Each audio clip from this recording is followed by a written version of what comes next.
I raised my brother since childhood, but when I needed help he chose his girlfriend over me. A year later, he wants to reconnect but I'm not sure I can forgive him. I, 28M, never thought I'd be sharing this story, but recent events have left me questioning everything I thought I knew about family and loyalty. It's the story of my younger brother Alexis, 24M, and me, and how our relationship crumbled after years of sacrifice and struggle. Our story begins in a small, run-down house on the outskirts of Cleveland. I was 8 and Alexis was 4 when our dad walked out on us. I remember that day clearly. It was raining, and Dad had just lost his job at the steel mill. He and Mom had been fighting more than usual, their voices echoing through our thin walls.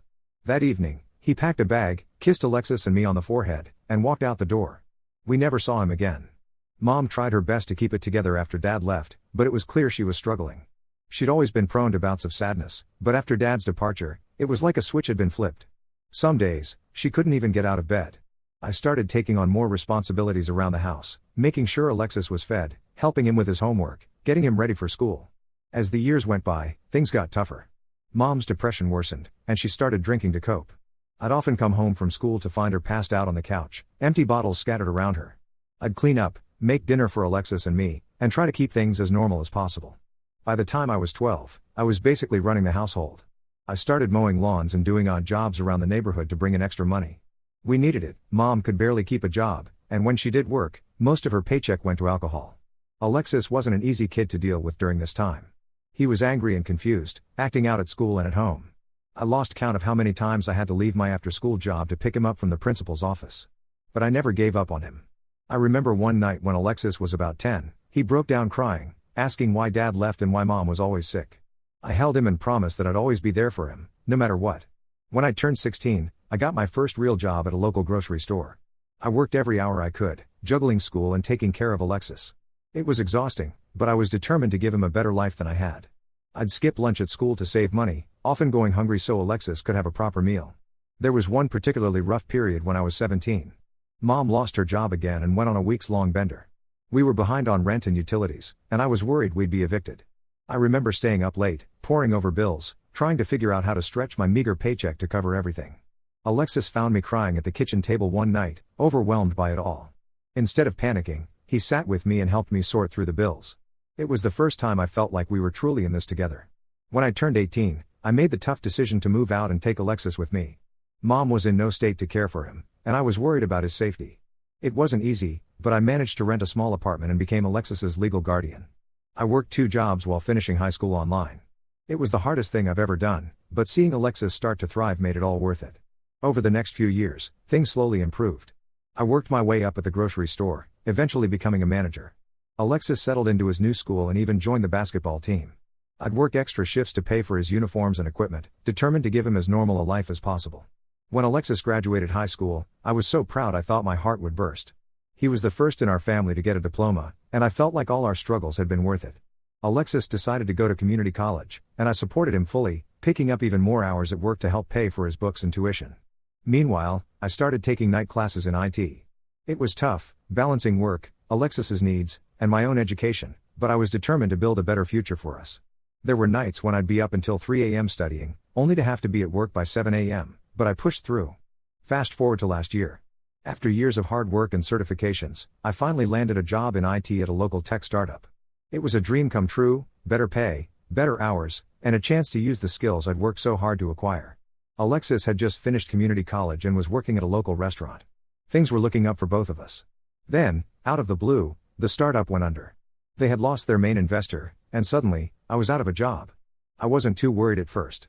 I had some savings and thought I'd find another job quickly. But weeks turned into months, and my savings started to dwindle. I was doing everything I could, applying to jobs, taking on freelance work, even going back to delivering groceries at night. But it wasn't enough. 3 months ago, I realized I couldn't make rent. I had never felt so defeated. After years of struggle and sacrifice, I was right back where I started. I swallowed my pride and asked Alexis if I could crash on his couch for a few weeks until I found a new job. To my shock, he said no. He claimed his girlfriend, Rosie, 23F, wasn't comfortable with it. I couldn't believe it. After everything I'd done for him, he couldn't even offer me a couch to sleep on. I ended up having to move in with a coworker, Tom, 32M, who I barely knew. It was humiliating and uncomfortable, but I had no choice. I found a new job after about a month and got back on my feet, but I haven't spoken to Alexis since that day.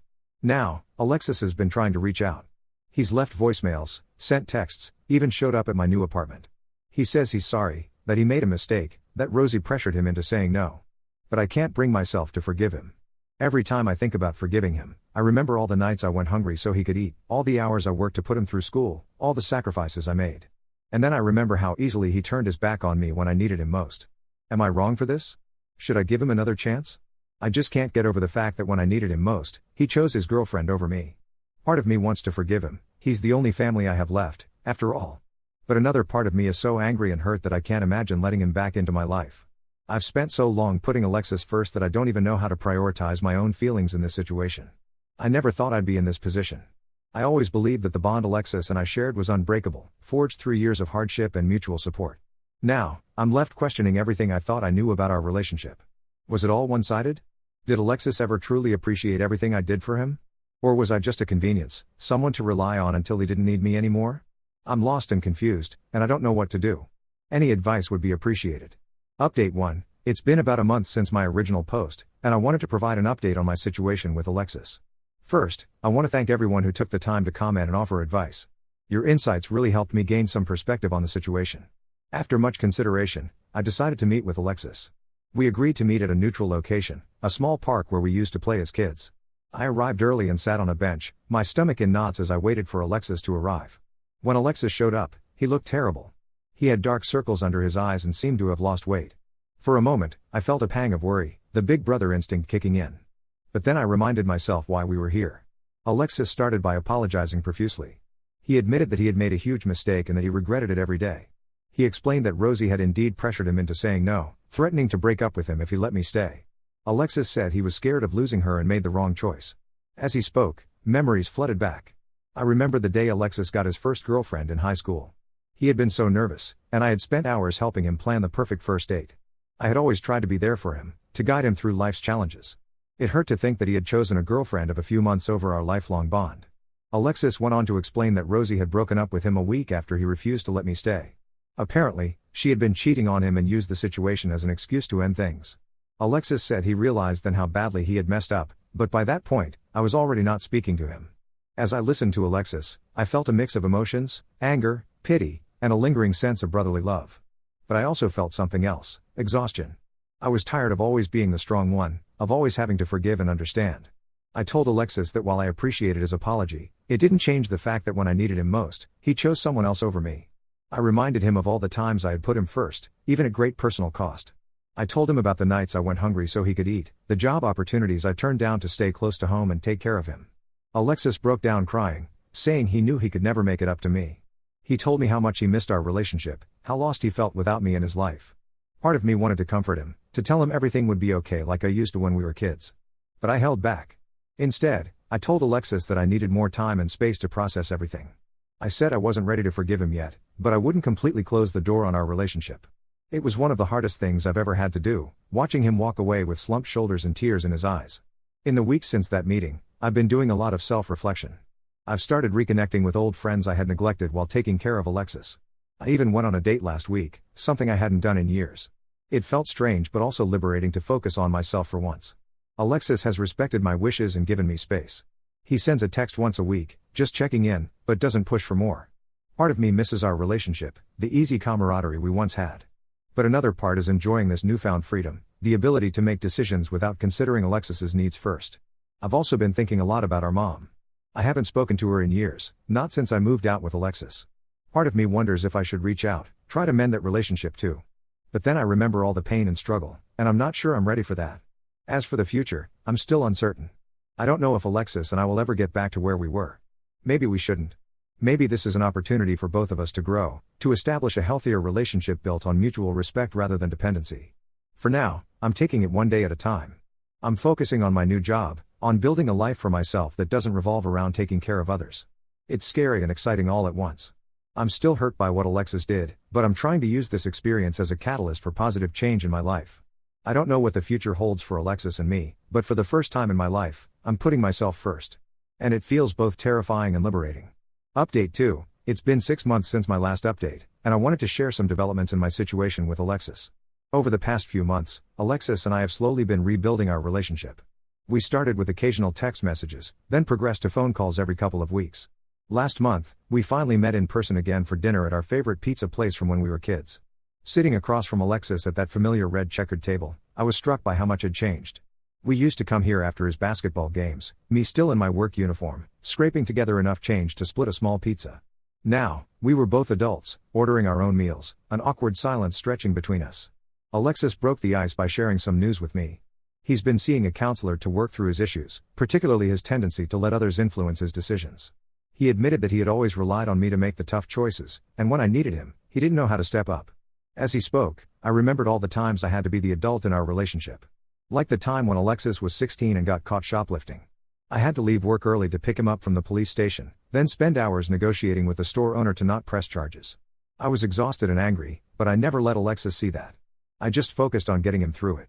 Alexis also told me that he's been volunteering at a local youth center, mentoring kids from troubled backgrounds. He said it's helped him understand and appreciate everything I did for him growing up. It was a bittersweet moment for me. I was proud of his growth, but it also brought up a lot of painful memories.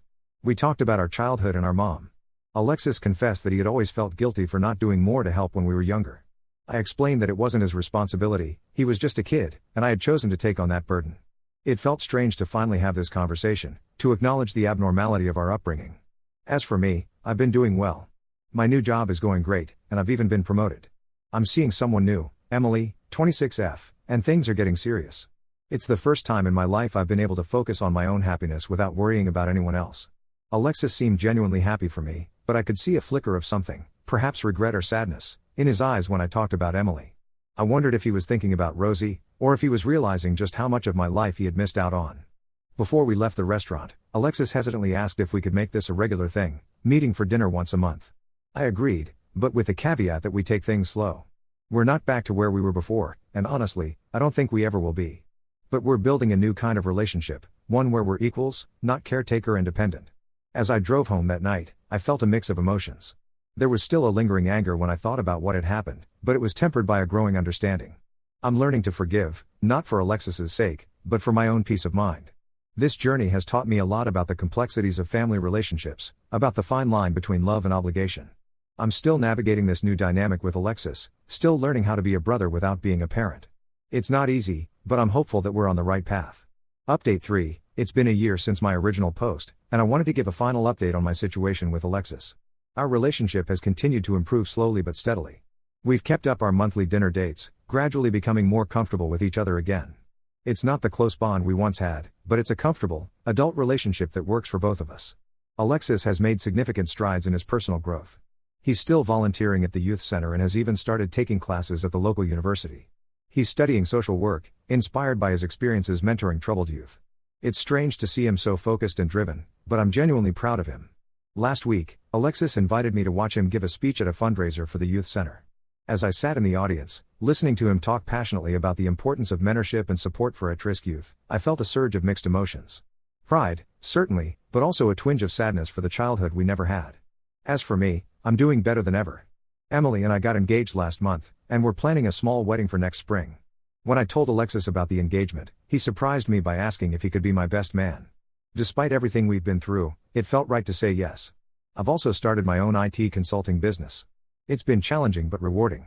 In a way, the whole situation with Alexis gave me the push I needed to take risks and prioritize my own goals. Looking back, I realized that cutting ties with Alexis, even temporarily, was necessary for both of us. It allowed me to break free from the caretaker role I had been stuck in for so long, and it forced Alexis to stand on his own 2 feet. Our relationship now is different, but in many ways, it's healthier. We're no longer bound by obligation or guilt, but by a genuine desire to be part of each other's lives. We've both learned valuable lessons about boundaries, forgiveness, and the importance of self-care. There are still moments when the past creeps up on us. Like when Alexis asked about inviting our mom to the wedding, opening up a whole new set of complicated emotions. But we're learning to navigate these challenges together, as equals. To anyone going through a similar situation, I want to say this: it's okay to prioritize yourself. It's okay to step back from toxic relationships, even if they're with family.